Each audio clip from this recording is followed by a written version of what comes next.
I've spent the last few minutes in utter panic standing in front of my school's exam hall, with all my Hindi lessons ready, only to discover that it is the day of the math exam. My limbs have gone cold and my mouth has gone dry. I'm looking around helplessly, wondering how I got the timetable so wrong. But then I'm jolted out of my confusion by a loud bell. What is the school bell in my dream turns out to be the milkman's bell in my home at 6 a.m. I've woken up in a cold sweat and my heart is racing wildly. But I take a moment to reorient myself, heave a huge sigh of relief, and get out of bed. I'm almost 40, and I still get these exam nightmares, so you can imagine how stressful my student life, especially the exam phases, must have been. And yes, I can equally imagine how bad it can get for some of our student listeners. But parents, this is for you too.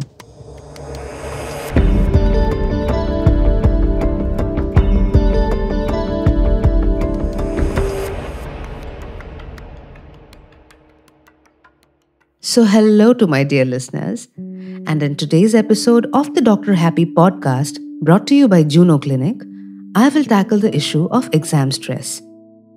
I'm going to dive right in with 4 case studies in the form of letters that some of my teen clients have written.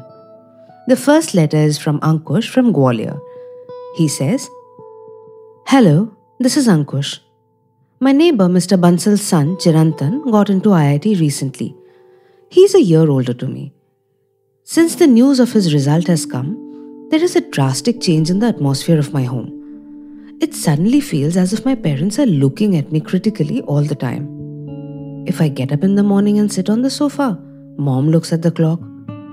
If I want to check the score of the match after studying for a while, dad starts saying things like the players are earning in crores and people are leaving their work and watching them.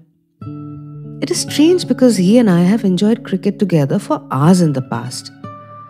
I know what they are trying to tell me. If Chirantan Bansal can get selected in IIT, so can you. They seem convinced that studying for 9 or 10 hours daily is a must. The other day, I heard mom and dad talking and discussing that it's maybe not such a bad idea for me to take a drop and try harder next year. What is going on? I was happy with myself and my preparation and was pretty sure of getting into some college. But now I feel suffocated in my own home. What has someone else's result got to do with me? I don't want to go to IIT. Please let me be happy. Please let me be." The next letter is from Pritha from Chandigarh. She writes, "Hi, this is Pritha. I have been a first ranker in school throughout and I used to be very happy. But nowadays, I don't feel so happy. My parents are such wonderful people that I cannot complain. My dad has taken a loan to send me to the best coaching classes in town. My mother takes so much effort to make nutritious and tasty food for me every single day. She cleans my room, arranges my table, and sits by my side. My teachers have told me that I will undoubtedly be the school topper. But all this has made me uneasy. When I try to sleep, I get thoughts and images of my books and I feel fearful that I am not studying enough. I get up and try to study, but I cannot concentrate. It is hard for me to remember what I've studied. I feel like crying and secretly cry in the bathroom. What if I don't do well? How will I face all these kind people who are doing so much for me?" The third letter I have for you today is from Richa. She lives in Hubli. She writes, "Hello, this is Richa. I have a different problem. Just as the exam approaches, I start getting very anxious. On the morning of the exam, I cannot eat a morsel or else I know I'll throw up. Sometimes I also have a mild fever. My hands start shaking and I break into a cold sweat. In the exam hall, I feel I will faint. I often go blank despite having studied really well. I feel like submitting my answer sheet and going away. But my school teachers are kind and they give me some water or some biscuits and motivate me to think calmly. Then somehow I can write the paper. I wonder what will happen in the boards when the examination center will be different from my school and the teachers will not be known to me. My parents are more worried for my health than they are about any exam result. I feel I can score better if I can control these symptoms. And the fourth and last letter of the day is from Ghansham from Nagpur, who writes, Hi, my name is Ghansham. I am studying very hard to do well in my boards. I had scored average marks in class 10, but the representative from the coaching classes said that I have great potential and I can do very well. Initially, I was doing good, but when the teaching picked up a lot of speed, I could not keep up that well. My ranking in the weekly tests fell lower and lower. I have not given up and I am studying for nearly 10 hours every day. And yet my marks are not up to my satisfaction. I need to get a much higher score because I want to get a seat in the topmost colleges in the country. Then I will get a hefty pay package in the placements and my life will be set. But I am very stressed to make that happen at any cost. My head pains constantly and I have developed an acidity problem. Sometimes I feel like I'm a loser. I cannot handle even this exam. So Ankush, Pritha, Richa and Ghansham's cases are not rare. In fact, cases like these are alarmingly common in India. Every year, thousands of students face severe exam stress. Examinations were meant to be a healthy challenge for our kids, but they have now turned into an ugly monster that not only consumes the children but also their parents and sometimes their entire families. What is this burden that threatens to break the backs of our children? The burden of comparison. Yes, every child is different, every child is unique. We appreciate that in theory, but when it comes to our own child, we expect them to outperform the other children we know.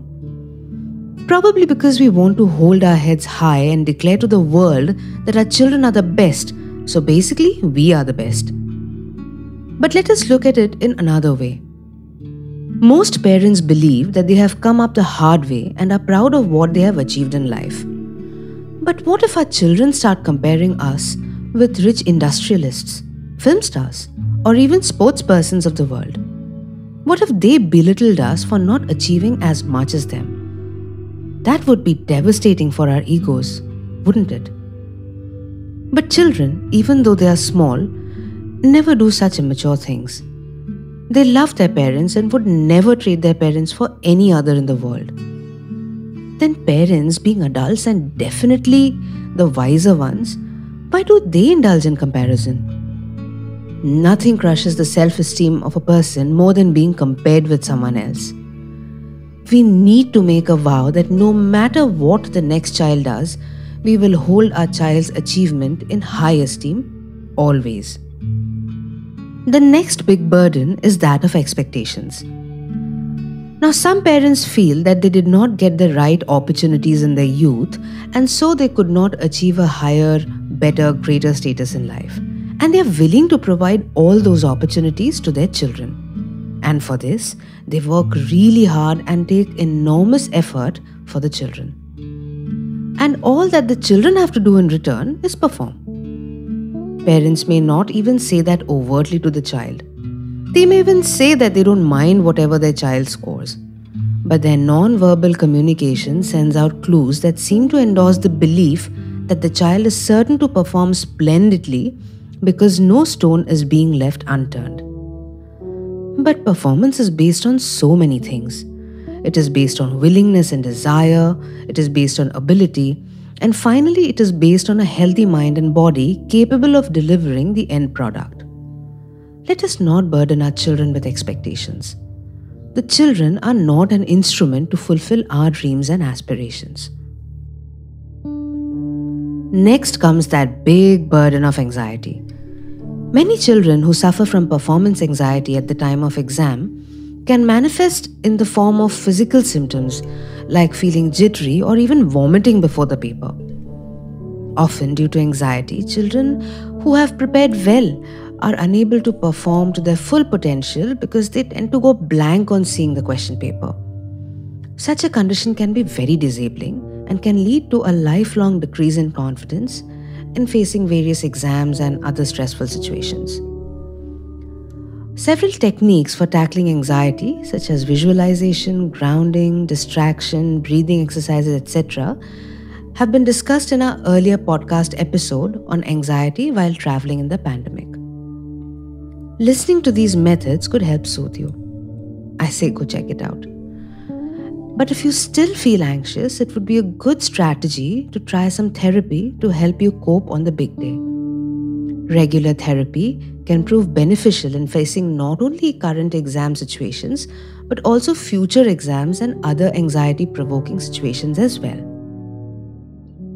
Next comes the burden of ambition. Nowadays, children are much more aware and well-informed than they were 20 years ago. They have their own plans and ambitions and sometimes are very firm about what they want to do in life. They have set their own rigid parameters for success. Their young age and inexperience prevents them from understanding that there is a lot of difference between wanting to do something and being actually able to do it well. Helping them come to terms with their own abilities and cope with the realities of life is a tough task. So listeners, if you identify with this, then Dr. Happy recommends that you listen to our earlier podcasts on finding your purpose in life. This will help you to realign your goals and ambitions. You will realize that it is very much possible to be both successful and happy doing something else than what you had earlier planned to do. You will feel as if a huge burden has been lifted off your chest. The sense of relief will help you live your life fully again. And then there's the issue of disagreements between parents and children due to exams, and this remains a cause of big concern in many families. Parents and children surely love each other unconditionally. For years they have a bond so close and so tight that it cannot be shaken. And yet there comes a time in life where every relationship is tested. The board exams are often the first step when the relationship between the parent and the child is tested very rigorously. Children who are innocent and naive don't realize that the world is a harsh place which treats unsuccessful people ruthlessly.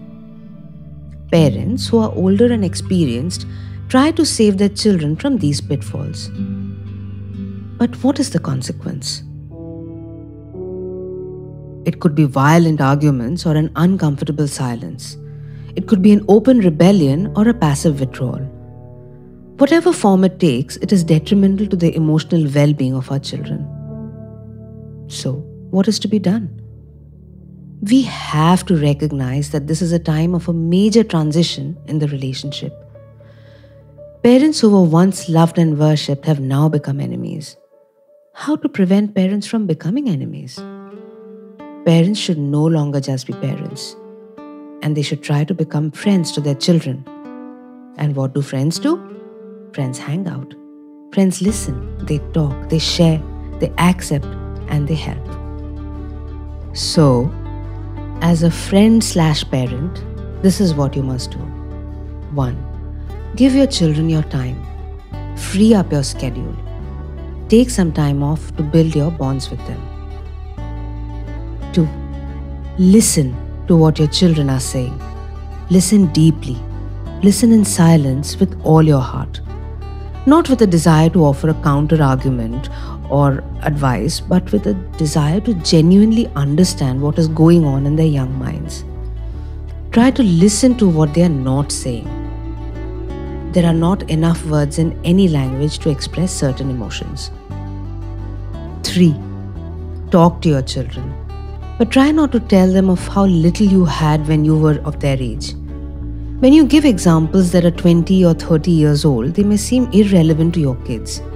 Instead, try sharing your own fears, failures, or doubts with them. They won't think less of you. They may realize that you are human too. 4th, ask your children what they need.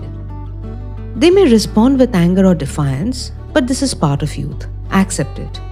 Work through it. Keep your offer open. Give help when it is asked for. Avoid taunts and "I told you so" comments. 5. Threats and ultimatums are likely to backfire, so use them sparingly and, if possible, not at all.